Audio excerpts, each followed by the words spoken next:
प्रिय छात्रों, हिंदी क्लासेज में आपका स्वागत है। हमारा विषय है संज्ञा। संज्ञा के 3 भेद होते हैं। पहला है व्यक्तिवाचक संज्ञा, दूसरा है जातिवाचक संज्ञा और तीसरा है भाववाचक संज्ञा। ये संज्ञा के 3 भेद होते हैं। इनमें से हम व्यक्तिवाचक संज्ञा, जातिवाचक संज्ञा को विस्तार पूर्वक पढ़ चुके हैं। आज हमारा संज्ञा का तीसरा भेद है भाववाचक संज्ञा।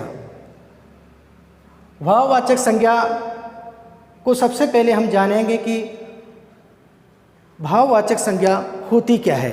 तो यहाँ पर इसकी परिभाषा है, वह संज्ञा जिससे किसी निश्चित व्यक्ति, वस्तु व स्थान का बोध न होकर भाव का बोध होता है, उसे भाववाचक संज्ञा कहते हैं।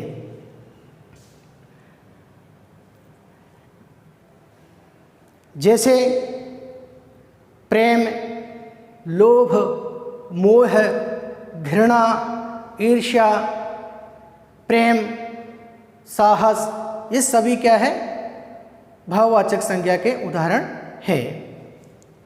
निम्न प्रत्यय जोड़कर भी हम भाववाचक संज्ञा बना सकते हैं। जैसे तव प्रत्यय जोड़ने से अपना में तव प्रत्यय जोड़ने से अपनत्व, ममत्व, लघुत्व आदि। इसी तरीके से ता प्रत्यय जोड़ने से पशु जो शब्द है उसमें ता प्रत्यय जोड़ने से पशुता, मानव में ता प्रत्यय जोड़ने से मानवता। इसी तरीके से ये आपा प्रत्यय है। जैसे कि बूढ़ा में आपा प्रत्यय जोड़ेंगे तो बुढ़ापा, मोटा में आपा प्रत्यय जोड़ेंगे तो मोटापा और रांड में आपा प्रत्यय जोड़ेंगे तो रंडापा। इसी तरीके से ये आस प्रत्यय है। खट्टा में आस प्रत्यय जोड़ेंगे तो खटास हो जाएगा, मीठा में आस प्रत्यय जोड़ेंगे तो मिठास हो जाएगा। इसी तरीके से ये आन प्रत्यय है। उड़ना में आन प्रत्यय जोड़ेंगे तो उड़ान हो जाएगा, चढ़ना में आन प्रत्यय जोड़ेंगे तो चढ़ान हो जाएगा। इसी तरीके से यहाँ पर पन प्रत्यय है। बच्चा में पन प्रत्यय जोड़ेंगे तो बचपन हो जाएगा, लड़का में पन प्रत्यय जोड़ेंगे तो लड़कपन हो जाएगा। इसी तरीके से ये आई प्रत्यय है।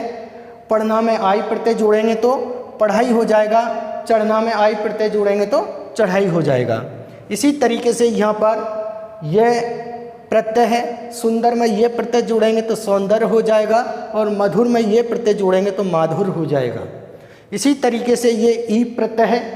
गरीबी शब्द है, इसमें ई प्रत्यय जोड़ेंगे तो गरीबी हो जाएगा। अमीर में ई प्रत्यय जोड़ेंगे तो अमीरी हो जाएगा। इसी तरीके से ये आवट प्रत्यय है। देखना जो शब्द है उसमें हम आवट प्रत्यय जोड़ेंगे तो दिखावट हो जाएगा। लिखना में आवट प्रत्यय जोड़ेंगे तो लिखावट हो जाएगा। सजना में आवट प्रत्यय जोड़ेंगे तो सजावट हो जाएगा या सजावट। इसी तरीके से यहाँ पर आहट प्रत्यय है। जैसे चिल्लाना में आहट प्रत्यय जोड़ेंगे तो चिल्लाहट हो जाएगा। फड़फड़ाना में आहट प्रत्यय जोड़ेंगे तो फड़फड़ाहट हो जाएगा। इसी तरीके से घबराना में आहट प्रत्यय जोड़ेंगे तो घबराहट हो जाएगा। इसी तरीके से हम संज्ञा के 3 भेद होते हैं। पहला है व्यक्तिवाचक संज्ञा, दूसरा है जातिवाचक संज्ञा और तीसरा है भाववाचक संज्ञा। संज्ञा के हम तीनों भेदों का विस्तार पूर्वक अध्ययन कर चुके हैं। आज के लिए इतना ही, शेष कल पढ़ेंगे।